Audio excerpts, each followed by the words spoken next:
Boa noite. Boa noite. O tema do nosso estudo hoje é a fé.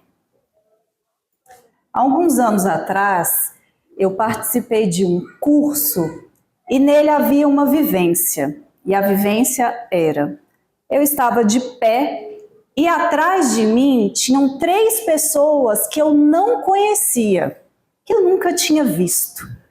E eu tinha que me deixar cair sobre essas pessoas, confiando que elas iam me segurar. Agora, imaginem-se na mesma situação. Qual é a sensação que o nosso corpo traz? De ficar rígido, de romper com o movimento por receio, de ter uma apreensão do que ia acontecer.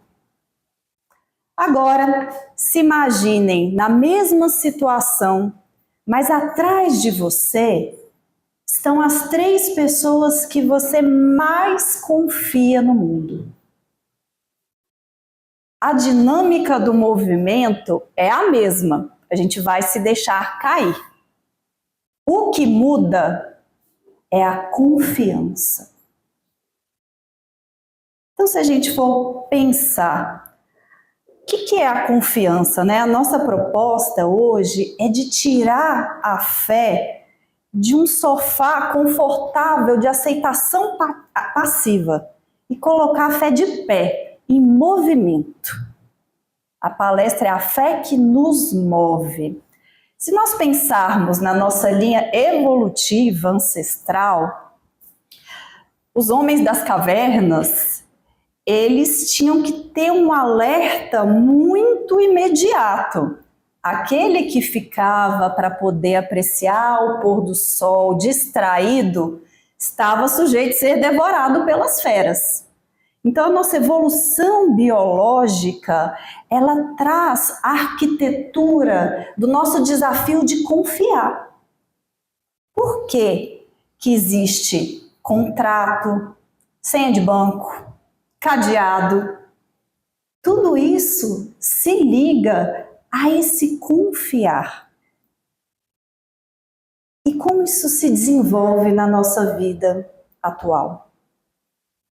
Um psicólogo britânico chamado John Bowlby, ele traz que as primeiríssimas relações da nossa vida impactam em como a gente confia no ambiente e no cuidado que a gente tem.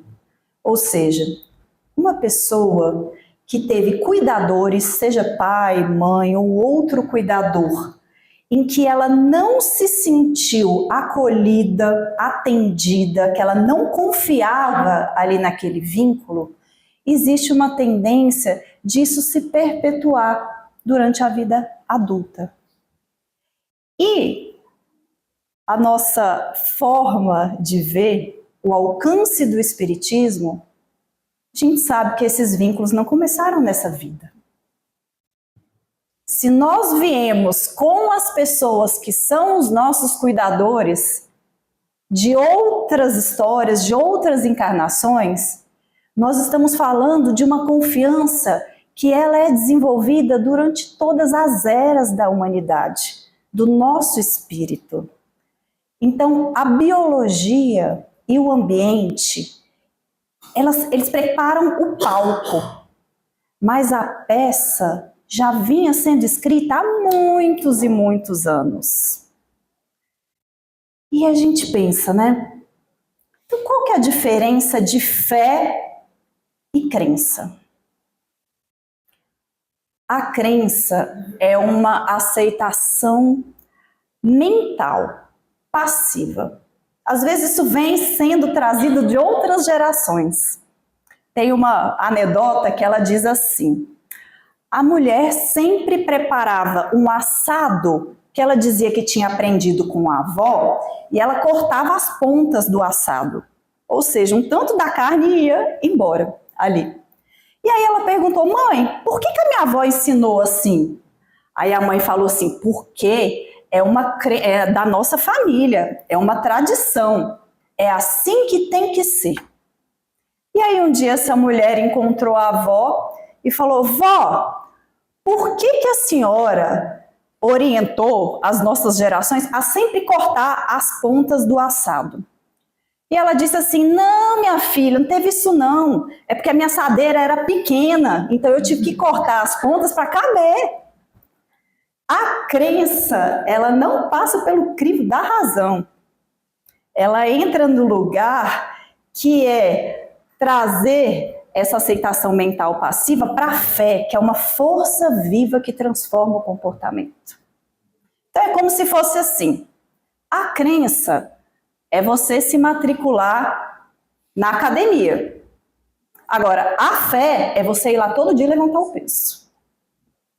É ela que traz essa transformação. E eu quero convidá-los a pensar, a examinar. Vamos lembrar de Abraão.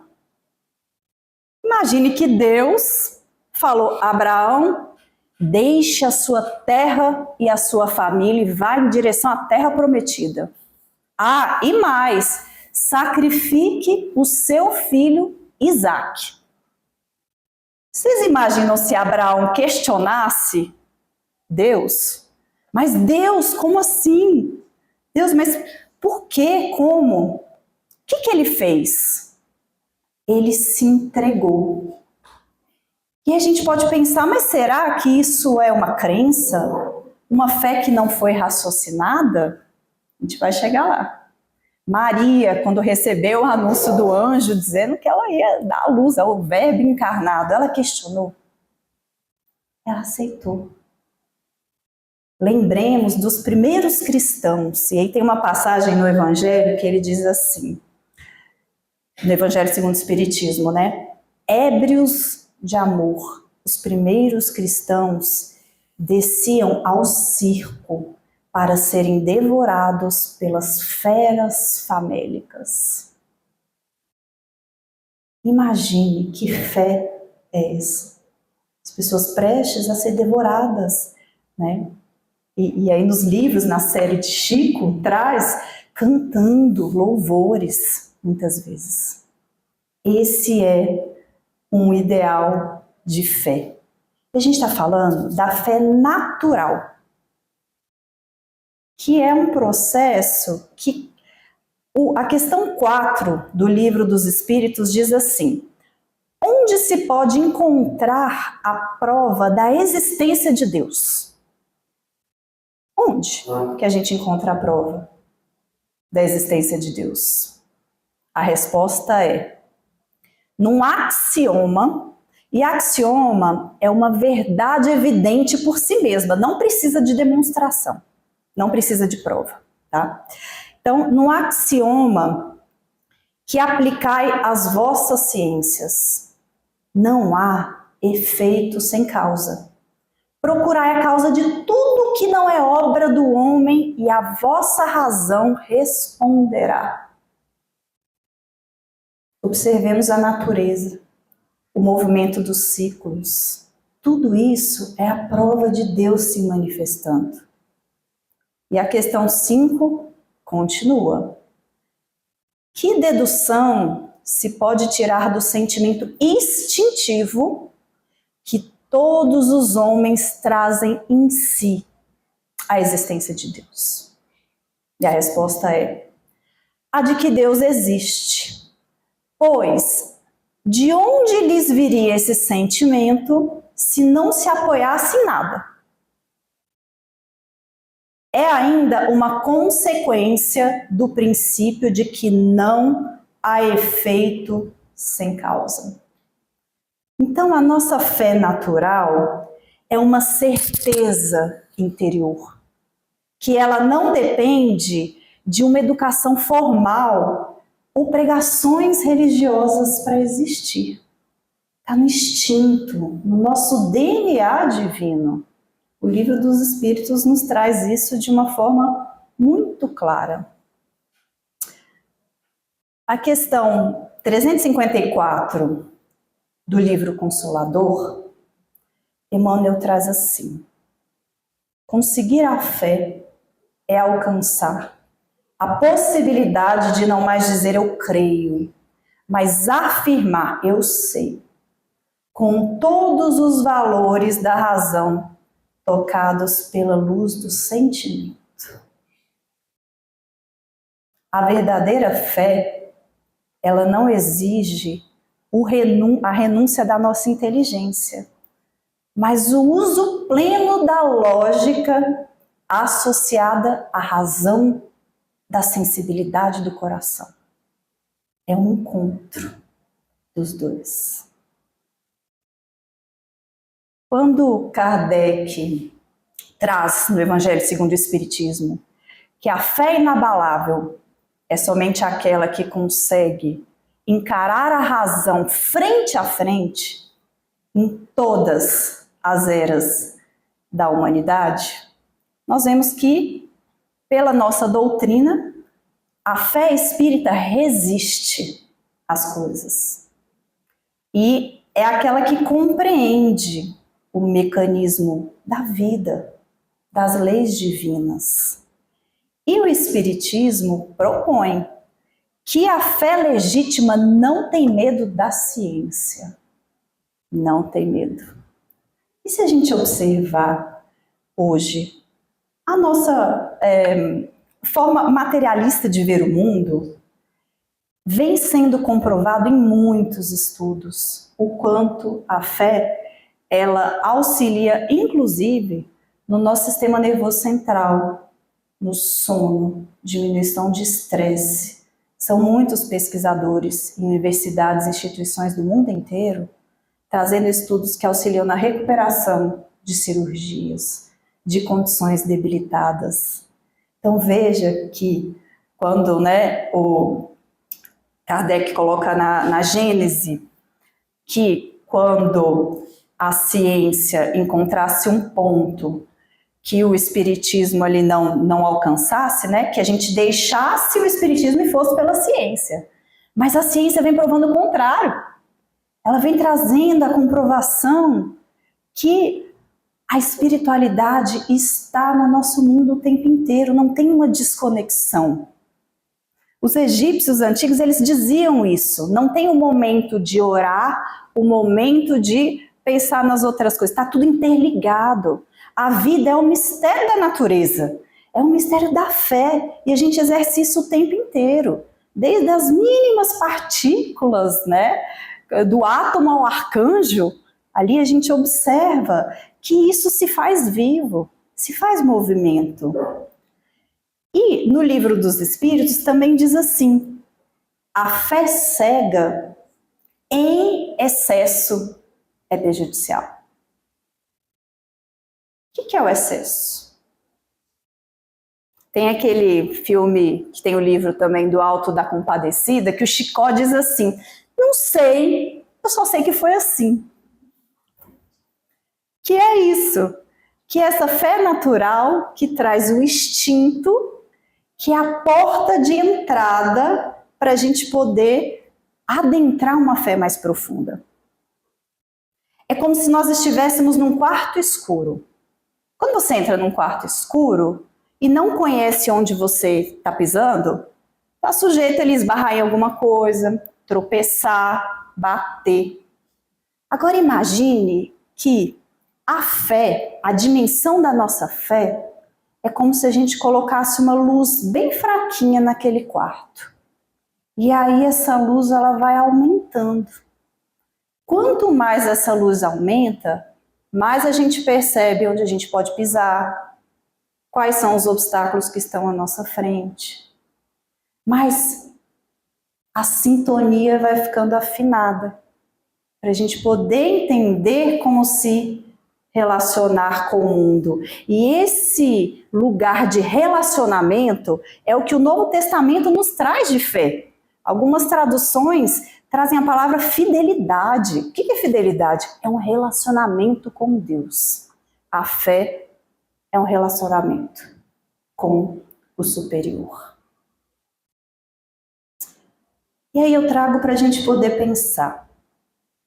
Se a fé cega é tão perigosa, a resposta natural do mundo seria usar o intelecto, a razão. Só que na prática, onde fica a linha entre a racionalidade saudável e uma super racionalização que impacta a nossa fé de verdade?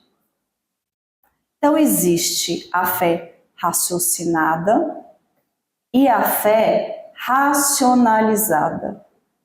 Pode parecer a mesma coisa, mas não é. A fé racionalizada é a grande armadilha do intelecto moderno. Vou dar um exemplo para vocês. Imagine que você vai fazer um voo, viajar num avião. A fé raciocinada estuda a estatística. Acidentes de avião são estatisticamente mais raros do que acidente de carro. Opa, é seguro. A engenharia aeronáutica funciona há muitos e muitos anos.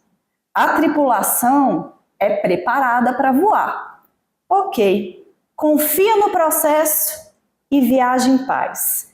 Entra no avião e dorme. Essa é a fé raciocinada. Agora, a fé racionalizada é assim. Você exige ler todo o manual da turbina daquele avião específico. Quer checar cada parafuso da fuselagem. E ainda quer fazer uma entrevista psiquiátrica com o piloto para saber como que está o humor dele naquele dia. O que é isso? É uma fé que paralisa, que não traz o movimento. E essa necessidade de buscar conhecer a turbina do avião, ela não é uma busca genuína pela verdade. É o nosso ego apavorado, tentando a todo custo não perder o controle.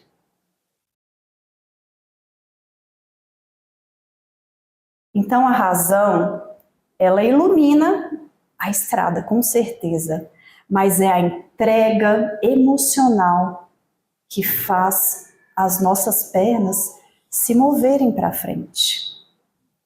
Então, como é que a gente acessa essa confiança? Tem uma história que, usando, né, a metáfora do avião, em um voo de avião, eles passaram por uma turbulência e de repente todo mundo começou a ficar ali com medo, gritando, aquele alvoroço todo. E em um determinado lugar, assento, havia um menininho, criança. E esse menino, ele continuou o desenho dele enquanto todo mundo se desesperava. Passado o tempo da turbulência acontecer, né, a tempestade passou, o avião planou. E uma pessoa perguntou para ele, como é que você ficou tão calmo com todo mundo se desesperando? E aí ele disse assim, é porque o meu pai é o piloto. É a confiança. Agora, vamos também nos encontrar com a nossa humanidade. Chico Xavier contou no programa Pinga Fogo, acredito que muitos conheçam, que quando ele estava num avião, passando por uma turbulência, e aí ele ainda diz assim, muito bem-humorado, as pessoas começaram a gritar e eu tinha que fazer companhia para elas. Né? Tinha que ser solidário. Ele se colocou nesse lugar e Emmanuel apareceu para ele e falou, Chico, o que é isso? E aí ele disse, mas eu sou humano. Tá, mas se for morrer, morre com educação. Cadê sua fé? Então, antes da gente chegar nessa entrega total, existe um estágio chamado fé humana. A fé humana, ela traz essa energia de realização voltado para o mundo material. Trabalho, constância, disciplina, ela desenvolve as potências da alma para poder chegar na fé divina. Um exemplo forte é um dos mentores dessa casa, Paulo de Tarso. Dentro da fé que ele promulgava, ele era um homem extremamente focado, inteligente e tinha a potência de poder desenvolver. O palestrante Rossandro Klingey, ele conta assim: por que Jesus, tendo 12 apóstolos, ele abriu o LinkedIn da Judéia e foi fazer o processo seletivo para escolher o divulgador do cristianismo fora do grupo dos apóstolos dele? Por quê? Porque ele precisava de uma pessoa com os atributos de Paulo, para ter a resistência que ele teve em tantas provações. E no seu tempo, olha só a importância do tempo, da gente respeitar o tempo das coisas. No seu tempo ele se fortaleceu para poder fazer a missão dele. Então Paulo caiu do cavalo, literalmente e metaforicamente. Ele caiu do cavalo e de Saulo veio o caminho do encontro com o Mestre, com as suas potências da alma, a fé humana, como o terreno onde a fé divina podia florescer nele. A mesma energia elevada, mas voltado para os horizontes espirituais. E aí, após a conversão de Paulo, nós podemos entender que a fé, ela implica em a gente abandonar a ilusão que a gente controla todos os resultados. Paulo declinou de uma arrogância, de uma busca por achar que ele sabia de tudo. Esse ponto da nossa vida onde a gente pode verdadeiramente escutar. Que fé que eu tenho? Se colocar no lugar de não saber só aqui no mental, mas de sentir. Eu sinto a fé. Então a fé genuína, ela começa onde a nossa ilusão de controle termina. E a gente se abre para essa experiência emocional. E duvidar não é uma fraqueza diante da nossa condição humana. Agora, permanecer na dúvida e o que aquilo pode levar, aí sim. Então, é a nossa vulnerabilidade. Então, existe uma crença de que as pessoas que têm fé, elas não podem chorar, elas não podem duvidar, elas têm que ser fortes, como uma rocha. Esse é um estágio muito avançado, que a gente vai chegar nele. Tem um filme, brasileiro esse filme, inclusive, que está nos streamings, chamado Fé para o Impossível.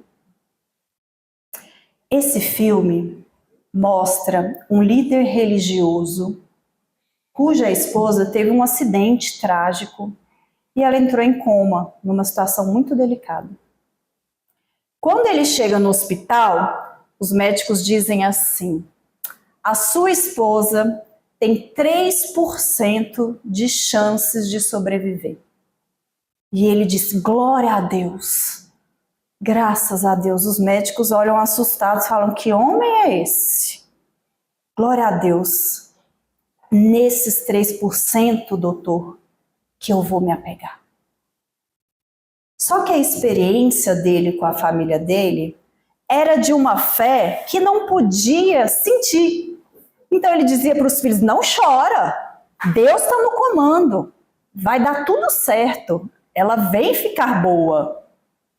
Até que um dia, o filho adolescente dele, com todo o furor de emoção, gritando, chorando, disse assim: como você quer que eu não chore, pai? Como é que eu posso fingir que está tudo bem, se a minha mãe está tão prestes a morrer? Então a armadura daquele pai se desmorona nesse momento. E ele vê que não precisa ser uma fortaleza de mármore. Ele aceita a vulnerabilidade humana, ele sente, ele chora. Isso não é falta de fé. A fé inabalável não é o ponto de partida, é o ponto de chegada das nossas encarnações. E exige esse espírito que é a gente entender que nós estamos ainda nesse aprendizado. Porque o espiritismo, ele consola, ele não anestesia. A fé verdadeira que nós queremos construir, ela se sustenta de pé e chora ao mesmo tempo. Estamos num mundo de provas e expiações ainda, não nos ditosos. Está dentro desse progresso. E Tiago diz no Evangelho que a fé sem obras é morta. E tem uma palavra que diz, né, no Evangelho segundo o Espiritismo, a fé humana é a vontade de querer. Olha que intrigante isso. Não é querer, é a vontade de querer. O que é a vontade de querer? A vontade de querer é assim, ajuda-te e o céu te ajudará, que traz Kardec. E nós podemos nos lembrar daquela mulher que sangrava há 12 anos, considerada impura pela sociedade, que não podia nem encostar nas pessoas, nem transitar, marginalizada a sociedade. E ela, em um ato de coragem, resolve ir para a multidão para poder encontrar o mestre. Ela que não podia nem encostar em ninguém, ela vai na multidão para chamar a atenção do mestre. E quando ele é tocado, ele diz, né? Alguém me tocou. Como em meio àquela multidão, Pedro ainda faz esse questionamento, em meio àquela multidão isso se destaca. E aí ele diz, eu senti que de mim saiu virtude e tua fé te curou. Vai que tua fé te curou. Como que ele teve essa percepção? É claro que a doutrina nos traz o magnetismo, o fluido cósmico universal, não vou entrar nisso porque não é o nosso tema central, mas tem a explicação disso. Mas o que a gente quer chamar a atenção aqui é o que Joana de Ângeles diz. Ter fé é um ato de coragem. Porque o ato de crer implica, inevitavelmente, o dever de transformar-se, abdicando dos velhos hábitos para impor-se disposições impostergáveis, olha a ênfase, na tarefa de edificação interior. Ou seja, a gente age para que a coragem possa nascer no caminho e não o contrário, que é esperar ter fé para se mover.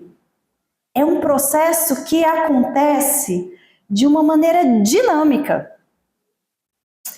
E Emmanuel, ele traz no livro Pensamento e Vida, no capítulo 6, que a gente se recorde do Sol.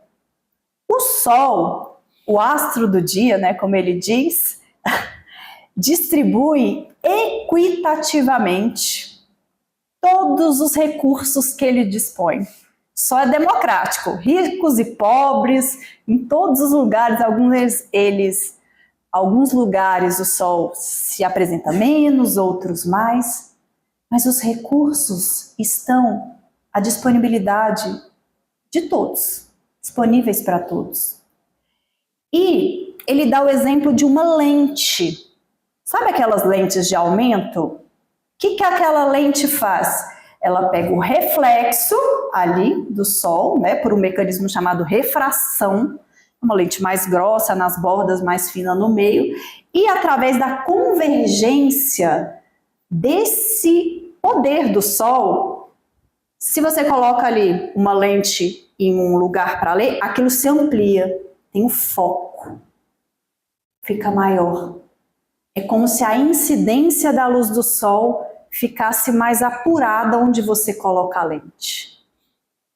E o que é isso, né?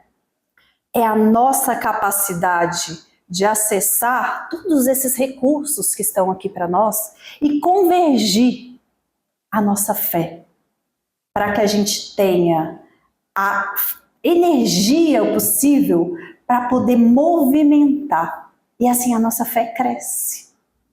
É um ciclo virtuoso. Não é uma coisa e depois a outra. Né? Vou ter fé para depois me movimentar. É junto, é um processo dinâmico. Então, cabe a cada um de nós limpar a nossa lente.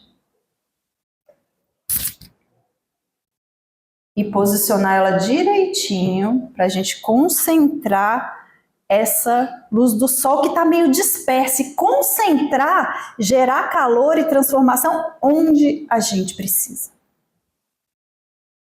E a grande pergunta é, como é que a gente faz isso, Daiane, numa terça-feira chuvosa, cheia de boleto para pagar, com o filho gritando em casa, o marido com situações, como é que a gente faz isso? Na nossa vida aqui de comedor de arroz e feijão, no estágio que a gente ainda está. E aí temos alguns alicerces para a gente propor o nosso estudo de hoje. O primeiro deles, 5 alicerces. Começo pela honestidade. Um primeiro passo para ter fé é você reconhecer onde ela está fraca e por quê. Poder ter escutar a nossa fé, não é ouvir, é escutar o que ela tem a dizer. E o autoconhecimento, o autodescobrimento que Joana de Ângeles, a mentora de Divaldo Pereira Franco, que traz a psicologia espírita, nós tivemos num evento, né, em Anápolis, na sexta e no sábado, Jornada da Alma, que é esse mergulho profundo, para a gente poder sair do quartinho escuro e ir ligando a luz, para enxergar melhor. Então, o primeiro passo é honestidade, se reconheça. O segundo passo, que é o derradeiro livro do Divaldo, que é a Psicologia da Gratidão. E para não cair num clichê, porque gratidão hoje vem tendo várias formas de poder entender, se abre uma rede social, se fala disso, mas o que é a gratidão na espiritualidade? E olha, a gente vê que a psicologia materialista, ela nos dá esse suporte para a gente poder fazer essa ponte.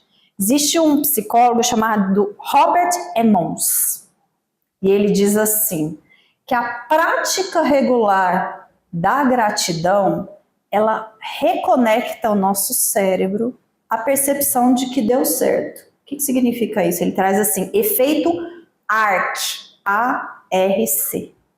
O que é o A? A nossa gratidão. Ela amplifica o que há de bom. Lembra da lente? Ela coloca luz onde há de bom. A do ARC. O R, ela nos resgata do viés negativo, dos aspectos, da influência vibracional dos espíritos que vibram onde a gente não quer estar. Nos resgata. E o C do ARC nos conecta genuinamente. E aí, olha só, uma pessoa, um psicólogo, que nos conecta a algo que às vezes a gente nem entende. Olha Deus aparecendo na ciência, mais uma vez. Então ele até traz que pessoas que praticam a gratidão regularmente, por inúmeros estudos, elas dormem melhor, elas têm menos cortisol, que é o hormônio do estresse circulando no corpo, e a maior resiliência contra episódios de depressão. Terceiro alicerce, as pequenas provas da vida como laboratório de confiança. O que é o laboratório de confiança? Um outro psicólogo chamado Alfred Bandura, ele é um psicólogo canadense, e aí ele traz a psicologia da autoeficácia, que é assim, as nossas crenças de realização, a gente se propôs a fazer alguma coisa, a gente se vê realizando, isso dá uma sensação boa. que a gente consegue realizar. Mas pode ser que os nossos anseios sejam muito altos e a gente não alcance. Vou dar um exemplo. Você quer ter o hábito de ler, mas você se propõe a ler 30 páginas por dia. E aí, quando você se vê incapaz, desiste, eu não vou mais ler. O que esse psicólogo traz? Leia 10 folhas, leia 5, mas faça com que esse movimento pequeno, com constância, traga essa sensação. Então, são provas de laboratório de confiança, que a gente pode confiar. Só que às vezes o nosso anseio é muito alto. Então, isso vai trazendo para a gente poder fortalecer a nossa confiança. O quarto ponto é a comunidade como sustento da fé. Quando a minha fé vacila, a do outro pode me ajudar a acreditar. Nós estamos hoje na nossa melhor encarnação. A gente está aqui, sentados, mas movimentando, absorvendo tudo isso, que a grande virada é a prática na nossa vida, quando a gente sai aqui do centro. Sustentar essa vibração, como a gente falou, né? Pagando boleto num dia quente ou chuvoso, esse é o chamado do fortalecimento da nossa fé. Isso traz de um lugar muito distante para nós, para a nossa humanidade, para a nossa possibilidade. Então, a comunidade, estarmos aqui comungando com pessoas que acreditam na nossa visão, claro que a gente pode conversar com crenças diferentes. Tudo bem, né? E é saudável. Mas quando a gente tem um sustento de fé, que às vezes quando o nosso vacila vem um depoimento, vem uma forma, né? Me lembrei da palestra de semana passada, da Socorro, trazendo a vivência dela. Tudo isso fortalece a nossa própria fé. E o quinto alicerce é: existe um mito de quem tem fé não precisa de terapia, não precisa de remédio, não precisa pedir ajuda. Cadê a sua fé? Se a pessoa cai em depressão, ela não tem fé. Alguém já escutou isso? Pois é. E a gente pensa assim, se você tem uma perna fraturada, com fratura exposta, só coração isso vai adiantar? Esse processo vai poder se curar? E às vezes o que acontece com a gente é a mesma coisa. Usar as ferramentas avançadas da ciência para cuidar da nossa mente é também reconhecer, a gente ter uma confiança e um respeito pela inteligência humana, que também faz parte da inteligência do Criador. Se existem esses recursos à nossa disposição, com toda a peneira que a gente tem que observar, ok? Não estou dizendo que a gente vá sempre buscar recursos que são fora da gente. Não.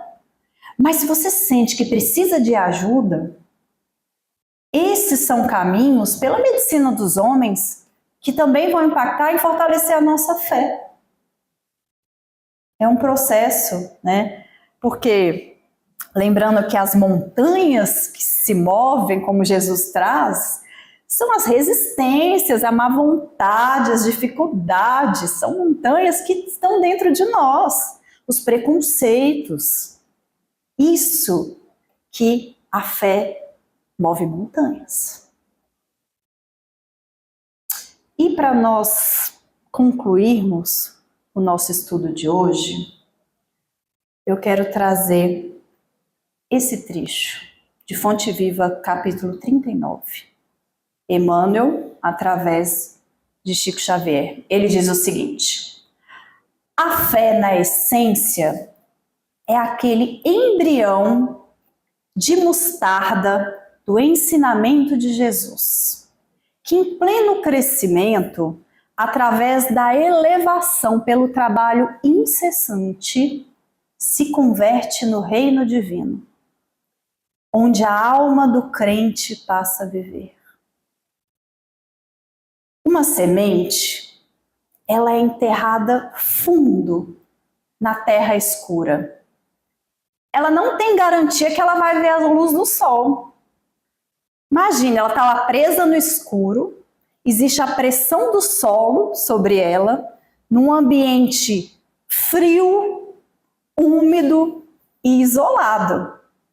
E ainda assim, a semente carrega dentro dela a potência e a paciência através de uma possibilidade de chegar a ser uma árvore gigantesca, que, como diz Jesus, para poder oferecer a sombra para as outras pessoas. Então a semente, ela não apenas sobrevive na escuridão, é exatamente a falta de luz, incômoda, aquela umidade e aquela pressão pesada e sufocante da terra que ativam biologicamente o seu mecanismo interno de crescimento. Então, será que as maiores fases de incerteza da nossa vida, dor, escuridão profunda, elas não são, de forma alguma, momentos onde nós fomos esquecidos ou abandonados, mas sim, justamente o solo denso e perfeitamente necessário, onde a nossa fé é obrigada a romper a casca para a gente crescer. Então a fé não é a certeza que vai brotar, é a potência que existe dentro de você esperando para ser movida. E aí essa certeza vem. Obrigada.